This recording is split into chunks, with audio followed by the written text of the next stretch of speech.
Hi, I'm Bob Herbert. Welcome to OpEd.tv. A very serious problem that we're seeing across the U.S. and right here in New York is the often devastating impact of poverty on the elderly. Older people are more vulnerable to poverty for a number of reasons. Many suffer from declining health, physical isolation, cognitive decline, and depression and other psychological issues. This is a growing problem, and the rate of its growth is disturbing.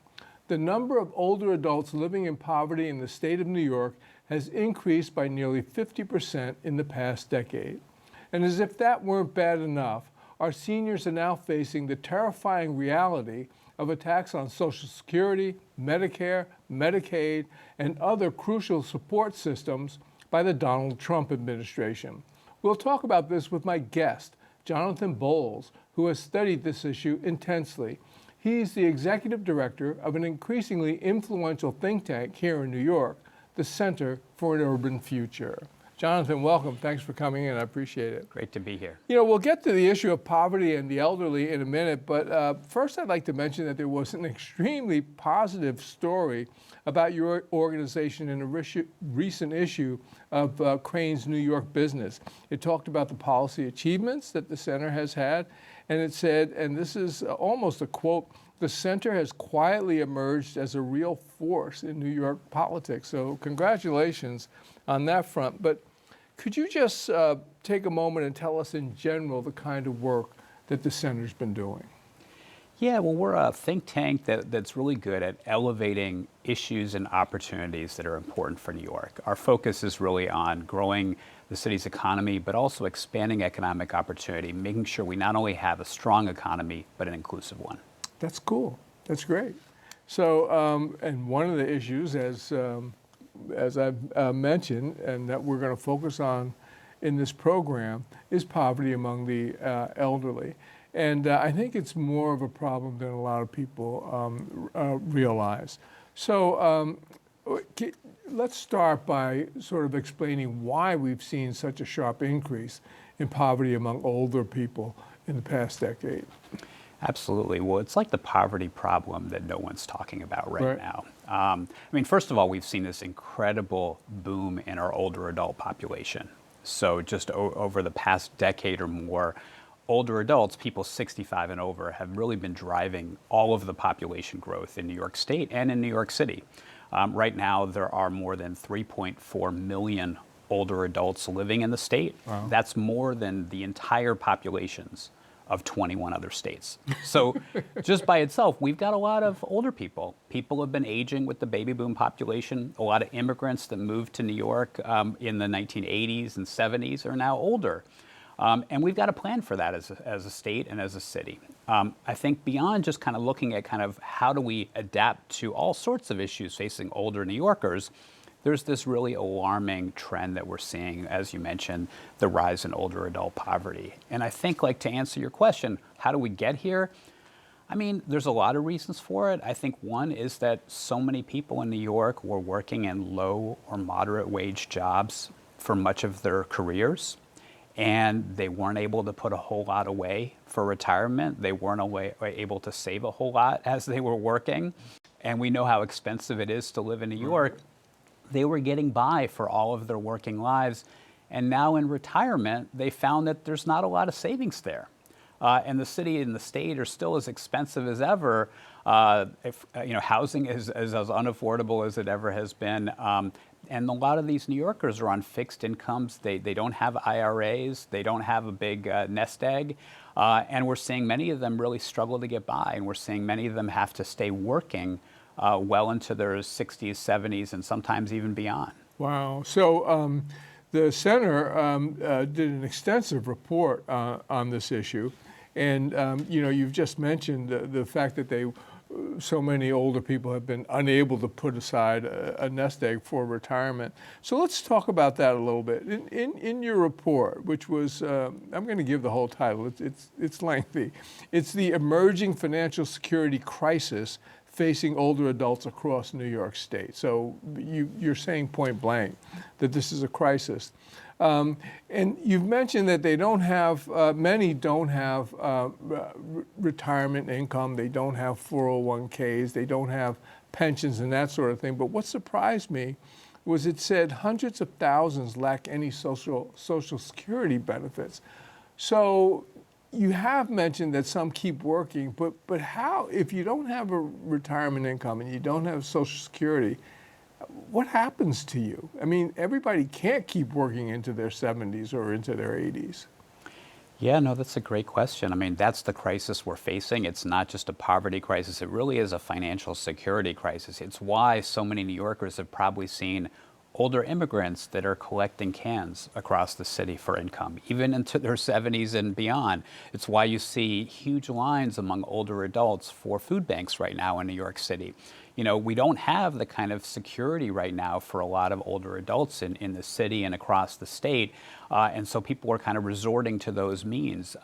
But right now, you know, what among the things that people don't really know too much about the older adult population is that immigrants make up a pretty significant part of it. In New York City, immigrants, those born outside of the U.S., account for more than half of all the 65 and over population in New York City.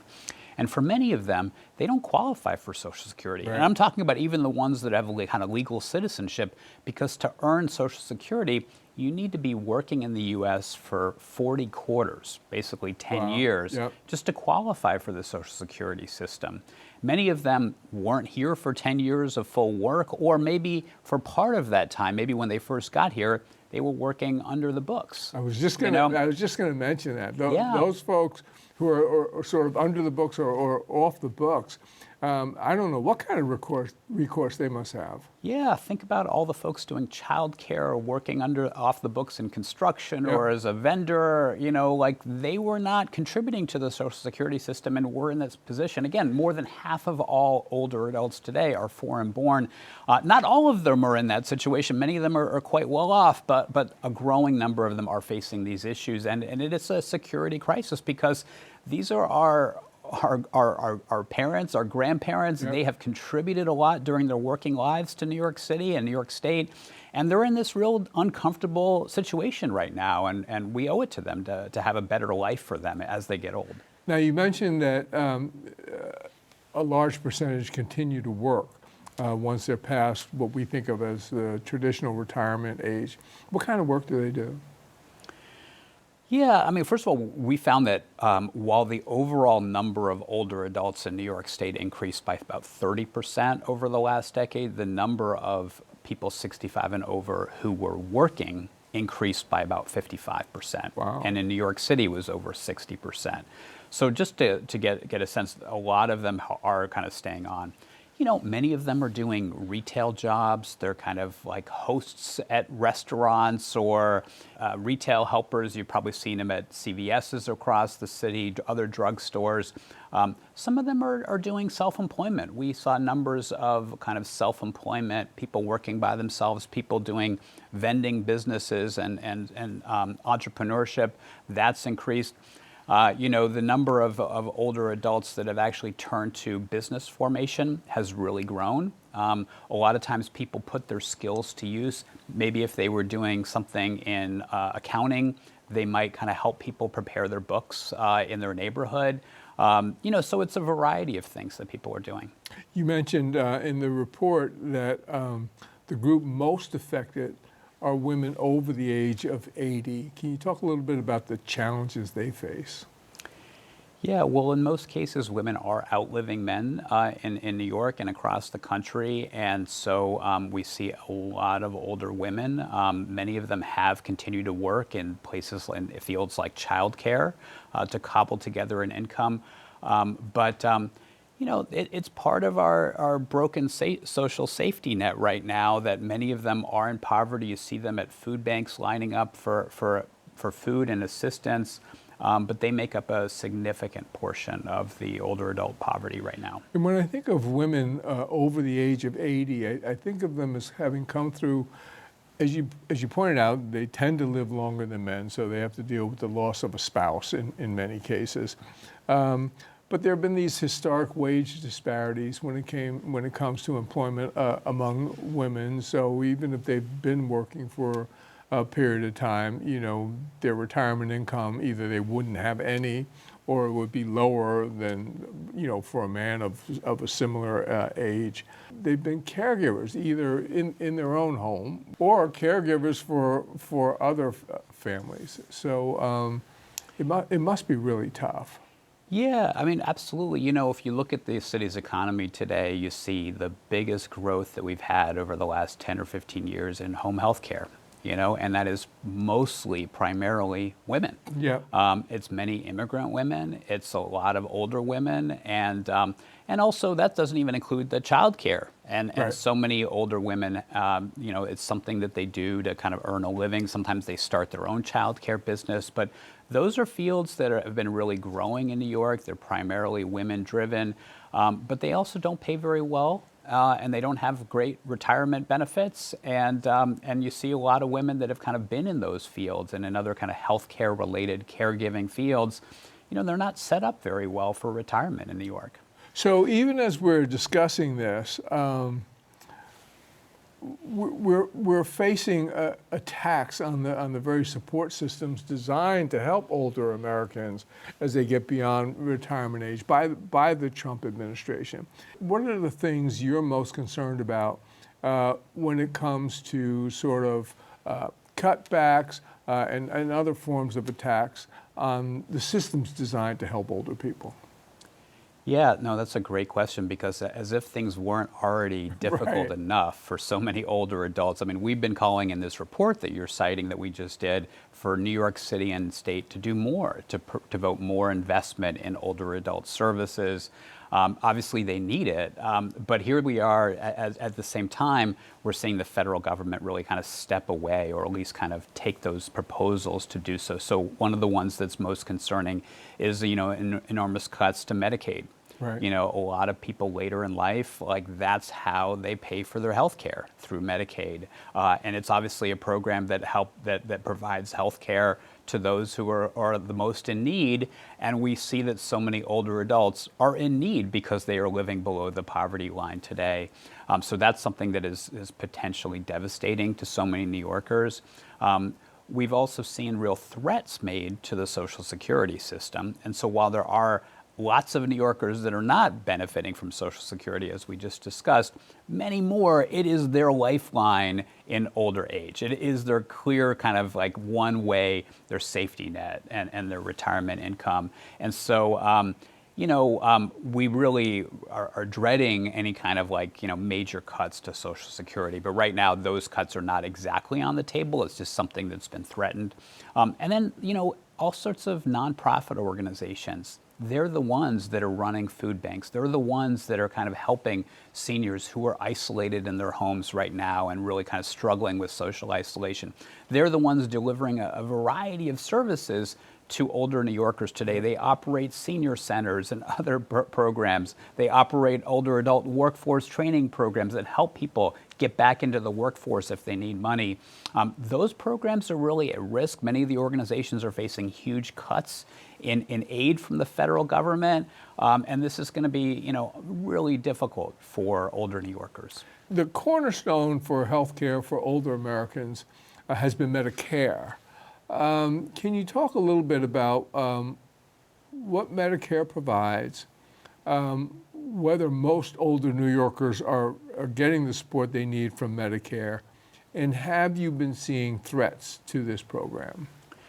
In all fairness and truth, we haven't followed Medicare as closely as some of the other issues, Bob, so I don't doubt that it is under a threat and attack, but it certainly is the kind of healthcare system and support that so many older New Yorkers are using right now. It is a bedrock of support for older adults. I just haven't been following too closely kind of what's under attack. But if right we're now. talking about poverty among the elderly, we would be talking more about Medicaid than about Medicare, right? Correct. Okay. So I've done so much about economic issues, going way back to my days at the Daily News. And you talk about people being thrown out of work. I've done stuff on the Rust Belt where factories have closed. We went through the Great Recession. We went through COVID. And one of the things that was always there were the psychological stresses that come with concerns about income, whether you can pay your bills, whether you can pay your rent, whether you can put food on the table and that sort of thing. And it just struck me that combined with the other stresses that almost always come with aging must be a problem. Can you talk a little bit about what you're finding in terms of the psychological stresses of poverty among the elderly?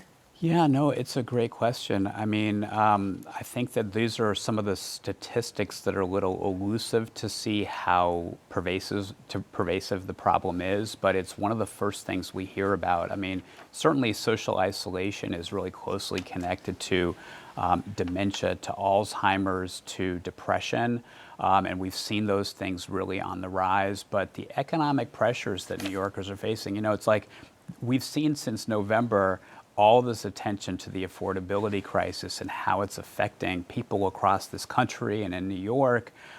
But there are few people that are facing the same kind of economic precariousness that older adults are right now. And so that is affecting all walks of life.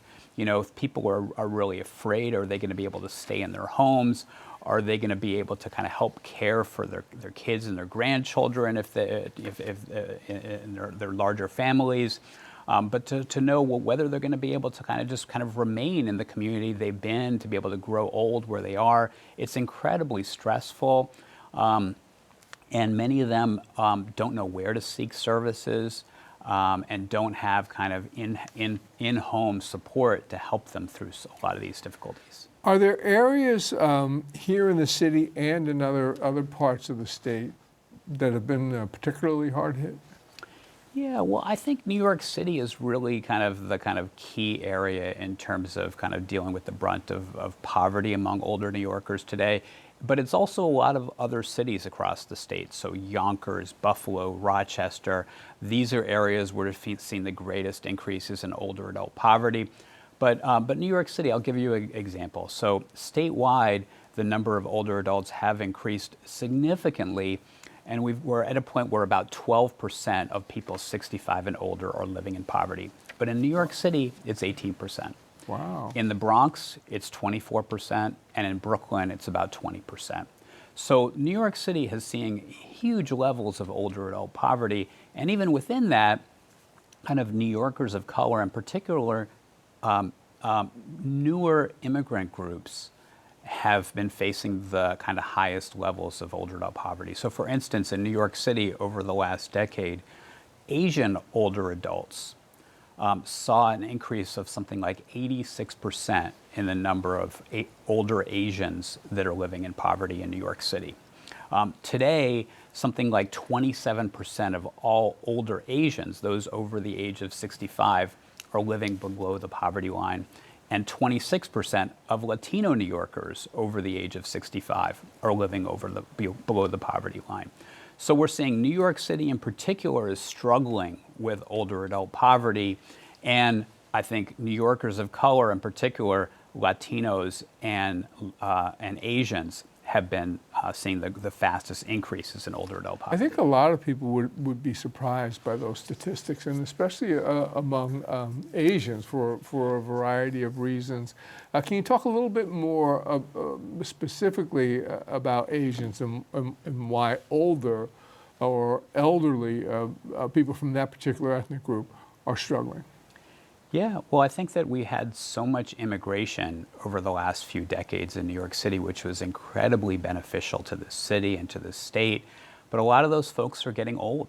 And they worked low-income jobs. They worked low-income jobs, many off the books, many not really kind of putting away or having the opportunity to put away any money for retirement.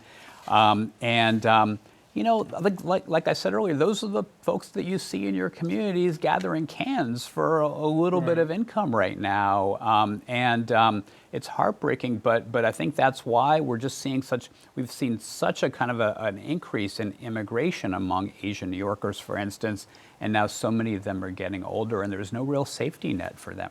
So you said that you've been asking the city and the state to step up and perhaps do more in these areas. What kind of additional help would you like to see them providing?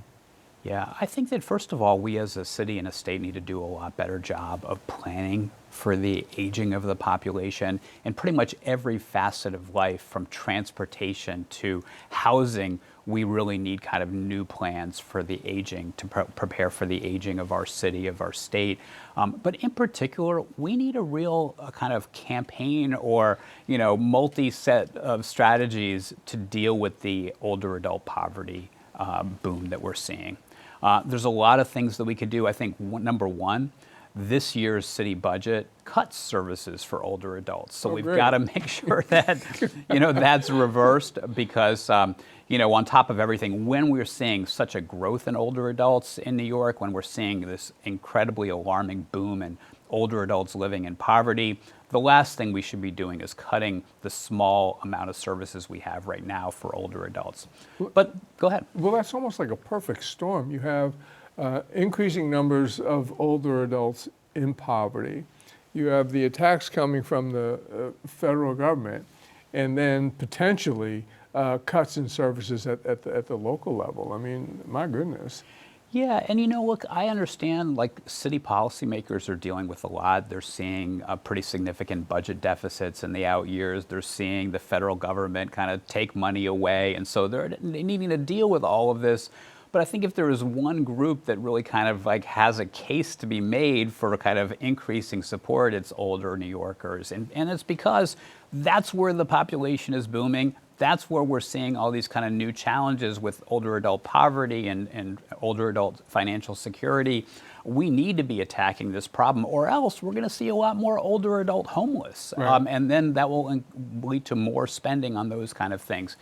There are things that we can do as a city and a state. One thing that's relatively simple, I don't know if simple is the right word, but that isn't going to require as much city dollars. We can do some things to make sure that older New Yorkers are taking advantage of federal and state programs, benefit programs to which they're entitled. So for instance, in New York City, there is a housing incentive for older adults. And not everybody is taking advantage of that right now. Not everybody knows that it exists. There's ways to make sure that our older adults are kind of enrolled in the benefits to which they actually qualify. So I would imagine just getting information to people, which actually doesn't sound that easy to me, Yeah. but getting that information to people would presumably make quite a difference. It is, and there's actually new ways to use technology so that if an older adult applies for one program, oftentimes the programs have similar application kind of requirements. And so if you qualify for this one program, you're often automatically entitled or qualified to do another program. And so with technology, we can kind of match up. If you're in this program, you should get the other program too. People may not know about that other program, but technology could help you match those things. So this is obviously a very serious issue, but it has been under the radar. I think a lot of people are not that aware of it. I know that this is what you do at the center, but my question sort of is, how do you become aware of the problem, and then you begin to study it and eventually get to a report and that sort of thing? But how does it even get on your radar in the first place? And then what are the early steps? Yeah, that's a great question. I mean, look, we're concerned and interested in this city's future. We think New York is such an amazing place. There's so much opportunity, but there are things that we could be doing better. And so I think we're constantly on the lookout for those opportunities and challenges facing our city, ways to make for a stronger and more equitable New York. We're talking to people on the ground in communities across the 5 boroughs to understand what are those challenges and opportunities. And we're looking through data. And I think one of the things that over the last several years that we've seen is just this really boom in older adults across the city. It's really hard not to notice. I think people still think of New York City, especially, as this place for 20-somethings. But when you look at the numbers... I remember being a 20-something in New York. It was pretty good. Me too. That was hard. That was a long time ago. But Right. but it's crazy, but 1.4 million people 65 and over in this city today. That's more than the entire population of San Diego, which, by the way, is the 8th largest city in the country. So we have a lot of older adults, and as we take a look at the issues facing older New Yorkers, there are just so many challenges that they're facing. We do see them in those lines for food banks. We do see them out around the city collecting cans. And we do see many of them being socially isolated and facing all sorts of health challenges. So I don't want to say that it's all a problem, because the aging of our population is also an opportunity. These are volunteers, they're future entrepreneurs, they have so much expertise to lend to our city and to our communities, but we do have to plan for it a little. And it is great that people are living longer and they're healthier than the older population was, 30, 40, 50 years ago. So that's obviously, a big positive. It's a huge positive, but Yeah. we got to make sure as people are living longer that they can live comfortably. Right, exactly. So we're going to stop there. We've been talking to Jonathan Bowles, who is the Executive Director of the Center for an Urban Future. I'm Bob Herbert. Thanks for watching, and we'll see you next time. CUNY TV now has an app. Downloading the CUNY TV app lets you join us anytime from anywhere.